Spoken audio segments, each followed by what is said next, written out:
Hello and welcome back. सबसे पहले बात करेंगे हम डिप्लॉयमेंट फेज 2 की। कल के न्यूज़लेटर में अपडेट आया था तो काफ़ी इंपॉर्टेंट है। अगर आपने नहीं समझा है तो डिटेल में समझा देता हूँ। देखिए, सबसे पहले तो ये कि 23 मार्च तक जो फेज 1 का डिप्लॉयमेंट है वो कंप्लीट हो जाएगा और 23 मार्च को ही द फ्यूचर स्टार्ट टुडे वाला इवेंट होने वाला है मलेशिया में। कल के न्यूज़लेटर का अपडेट आया था कि भाई जिनको भी जाना है टिकट परचेज कर सकते हैं। 50% वन में पेमेंट है, ये भी खास बात है। और 24 मार्च को वहां पर होगा डील सेकर एक्सपो, जिसमें आपको अपॉर्चुनिटी मिलेगी कई सारे प्रोडक्ट परचेज करने की। हो सकता है कि आपको वहां पर गोल्ड भी परचेज करने का मौका मिले और गोल्ड के मर्चेंट भी दिखाई दे। चलिए अब बात करते हैं डिप्लॉयमेंट फेज 2 की।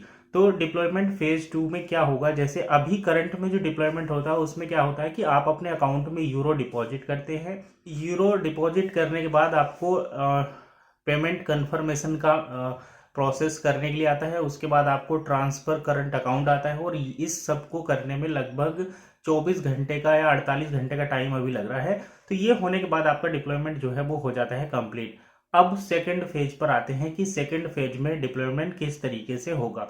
तो सेकंड फेज में आपको क्या करना होगा, जैसे ये सेम वैसा ही है जिस तरीके से आप अभी अपने अकाउंट की ईमेल चेंज कराते हैं। क्योंकि इनिशियली जब ईमेल चेंज का ऑप्शन आया था तो वहां पर आपको फ्री में सिस्टम पर ही ईमेल चेंज हो जाती थी। जैसे ही आप लॉगिन करेंगे आपको ऑप्शन आता था कि भाई अपनी ईमेल एंटर करो, जितनी आईडी है उन सभी को कनेक्ट करो और आपकी ईमेल चेंज हो जाती थी केवाईसी डॉक्यूमेंट के साथ। लेकिन बाद में क्या हुआ, जब डेडलाइन कंप्लीट हो गई उसके बाद आपको सपोर्ट पर ईमेल भेजना पड़ता है। 30 या 34 यूरो की फीस देनी पड़ती है as per the company norms, और उसके बाद आपका ईमेल चेंज होता है। तो ठीक वैसे ही डिप्लॉयमेंट के लिए आपको सेम प्रोसेस रिपीट करना होगा। सपोर्ट पर एक ईमेल भेजना होगा, एक टिकट क्रिएट करना होगा। टिकट क्रिएट करने के बाद उसमें आप सब्जेक्ट बताएंगे कि मुझे अपना ये अकाउंट जो है वो इथेरियम ब्लॉकचेन से पॉलीगन ब्लॉकचेन पर डिप्लॉयमेंट कराना है। तो उसके लिए आपको कंपनी को पेमेंट करना होगा।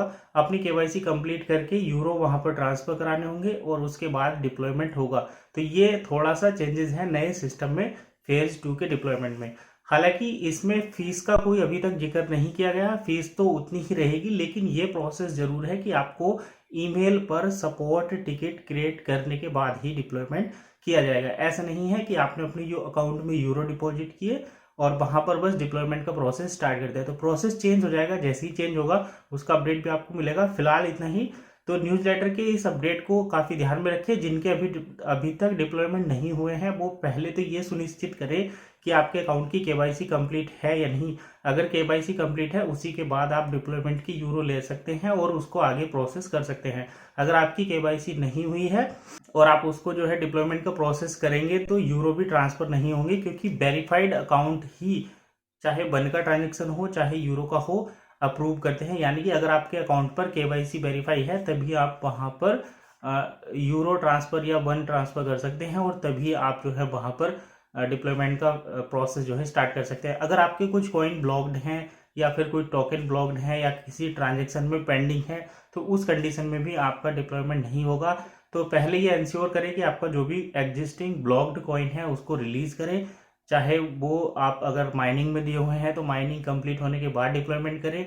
अगर आपका कोई ट्रांजेक्शन वेरीफाई, कहीं पर आपने पेमेंट किया है और वो नहीं हो रहा है तो उसको पहले या तो उस पेमेंट को कैंसिल करें जिससे कि आपका पेमेंट रिवर्स आ जाए, या फिर आपने जैसे कोई कूपन परचेज किया हुआ तो उस कूपन को पहले रिडीम कराएं। उसको कंप्लीट करने के बाद ही डिप्लॉयमेंट का प्रोसेस करें, तभी वो डिप्लॉयमेंट होगा। अदरवाइज आपको डिप्लॉयमेंट में दिक्कत आ सकती है, आपके अकाउंट में डिप्लॉयमेंट करने में ज़्यादा टाइम लग सकता है। तो फिलहाल इतना ही सब इस वीडियो अपडेट में। मिलते हैं नेक्स्ट वीडियो में नए अपडेट के साथ। तब तक के लिए कीप वॉचिंग एसेट गाइड।